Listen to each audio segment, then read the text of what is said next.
Les parlementaires congolais occupent une place stratégique dans la promotion de la bonne gouvernance en République démocratique du Congo. Son rôle dépasse largement la simple adoption de lois. Il est à la fois législateur, contrôleur de l'action gouvernementale, gardien de la transparence budgétaire, représentant des citoyens et acteur de la lutte contre la corruption. En RDC, lors des campagnes électorales, les candidats à la députation semblent eux-mêmes ignorer le rôle d'un parlementaire.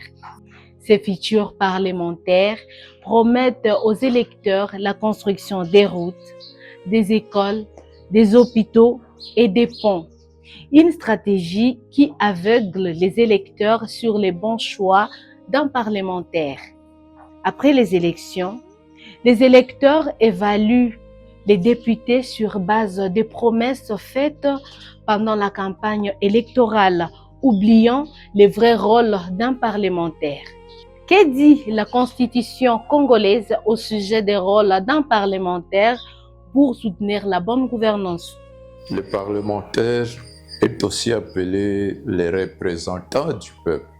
Une personne, un citoyen mandaté pour agir au nom du peuple.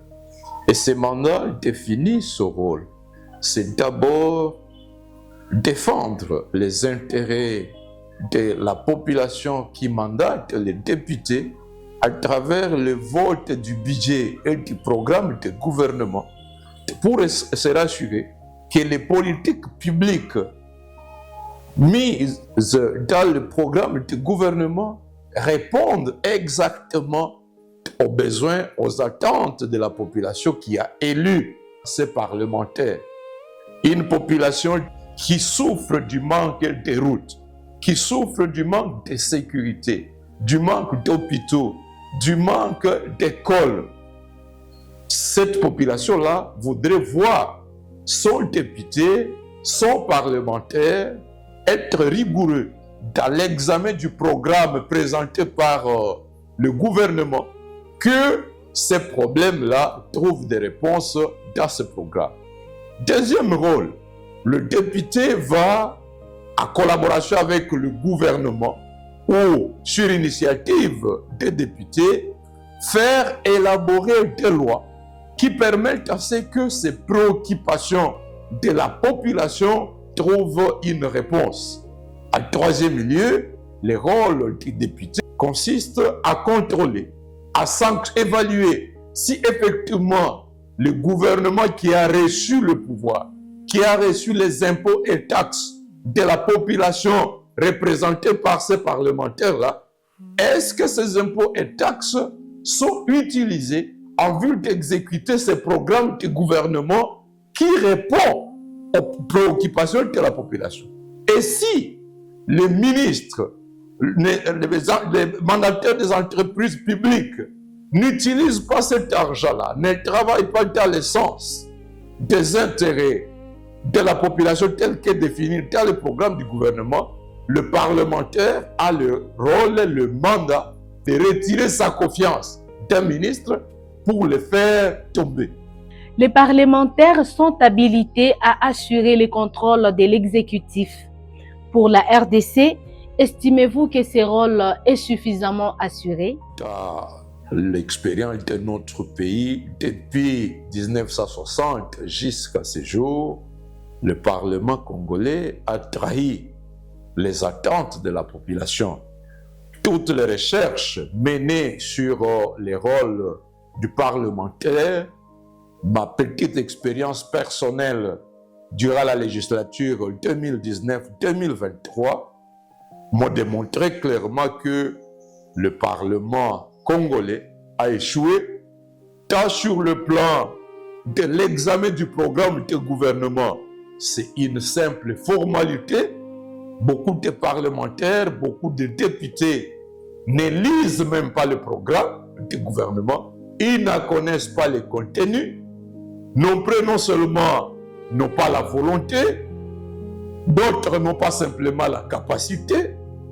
Et donc, le Parlement congolais a failli sur le plan de l'exercice du contrôle beaucoup de chercheurs ont dit que le Parlement congolais, c'est un tigre à carton. D'autres l'ont simplement qualifié, l'ont comparé à un chien qui aboie, mais il est incapable de mordre. Il est donc incapable de sanctionner les ministres, de sanctionner les mandataires publics. Que dites-vous de ces citoyens qui pensent qu'un parlementaire a pour rôle de construire les routes, les hôpitaux et consorts? Alors, cette conception est une conséquence de l'échec du député. Finalement, parce que le député, le parlementaire ne parviennent plus à accomplir les rôles d'une législature à une autre, il y a une déviation. Il y a une sorte de compromis, un deal. On s'est dit, les parlementaires vont là-bas pour manger, pour voler, pour se faire corrompre. Et à contrepartie, la population qui s'est dit, étant donné que je n'ai rien à attendre de vous, ok, de ce dont vous allez vous faire corrompre, le député lui-même dit, je vais vous donner une partie, c'est-à-dire une redistribution, je vais construire pour vous un pont dans les quartiers, je vais faire sortir quelques femmes de la maternité. Donc, c'est en fait un partage du bulletin de la corruption qui découle de la démission du parlementaire de sa mission originale. Mais si, au lieu de construire les ponts, le député, le parlementaire était sévère vis-à-vis du gouvernement, pour que le gouvernement construise des ponts tels que convenu dans les politiques publiques, dans les programmes sur base desquels le ministre a été investi. Le gouvernement construit les écoles, construit les hôpitaux. Eh bien, ces hôpitaux-là répondraient de loin aux attentes, aux besoins de la population, plutôt que de corrompre la population, de tromper la population par quelques actions isolées posées par un député séparément. En RDC, une certaine opinion estime que les parlementaires n'agissent pas suffisamment pour changer les choses. Que faire pour que les parlementaires utilisent suffisamment leur pouvoir pour améliorer la gouvernance à tous les niveaux de l'administration publique? D'abord, il faut bien sélectionner les députés. Le travail du parlementaire, il est exigeant. Il faut que la population apprenne à élire des députés capables exactement d'examiner les programmes du gouvernement, de contribuer à la critique de ce programme, à se battre pour que ce programme-là contienne des politiques publiques répondant aux besoins des populations. Il faut élire des députés qui ont un minimum d'esprit d'intégrité, capable de résister à la corruption. Des députés capables de s'émanciper de la pesanteur, de la tyrannie des chefs des partis politiques.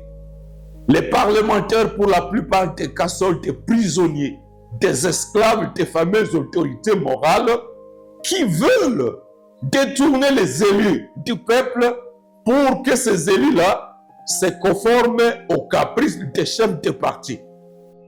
Il est à noter qu'un parlementaire fort, responsable et proche des citoyens demeure une condition essentielle pour l'enracinement de la bonne gouvernance et de l'état de droit en République démocratique du Congo.